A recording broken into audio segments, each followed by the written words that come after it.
ศกาลจบแต่กิจกรรมยังบ่จบมื้อนี้คริสต์มาสมื้อที่2ของอลิซจะพามางานที่ช็อกโกแลตวิวคลิปนี้อาจจะยาวแน่เนาะเพราะว่ามีการแสดงและกิจกรรมหลากหลายเริ่มจากการซื้อปีเข้างานกันก่อนเลยผู้ใหญ่ค่าเข้าแม่นคนละ200 บาทเนาะและสามารถใช้เป็นส่วนลดหรือว่าแลกอาหารได้100 บาทต่อ1ปีส่วนเด็กน้อยอายุต่ำกว่า5 ปีแม่นเข้าฟรีสถานที่เพิ่นกว้างแฮงเดี๋ยวจะพาเข้าไปเบิ่งทางด้านในกันก่อนก็จะมีจุดซื้อหรือว่าแลกอาหารเครื่องดื่มเป็นแต่ละจุดไปมีต้นคริสต์มาสใหญ่มีการแสดงแต่ละรอบที่แตกต่างกันไปเนาะมีการโชว์เต้นของน้องๆมัสคอตเพิ่นบอกว่าน้องๆทีมนี้มี2โตตึงพร้อมนี่น่าจะแม่น2โตนี่แหละเดี๋ยวจะพาไปเบิ่งเต้นน้ำกัน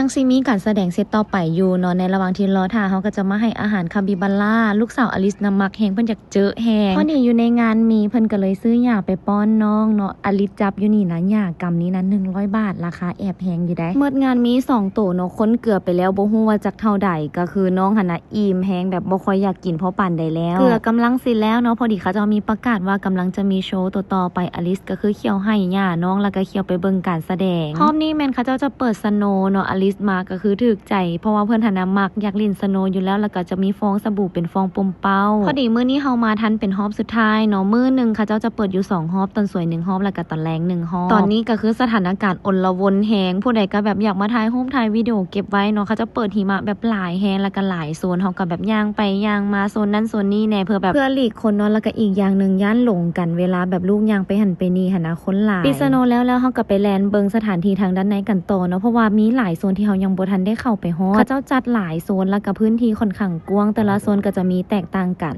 และเขาเจ้าก็มีตัวอย่างอันนี้อลิสเขาจะกันอย่างตัวหนูแฮมสเตอร์ตัวหนูแฮมสเตอร์มันแลนแม่นบ่แล้วมันเฮ็ดมือได้แบบนี้บักมันสิยางหญิงมันก็แบบนี้โอ้โดดนั่นโอ้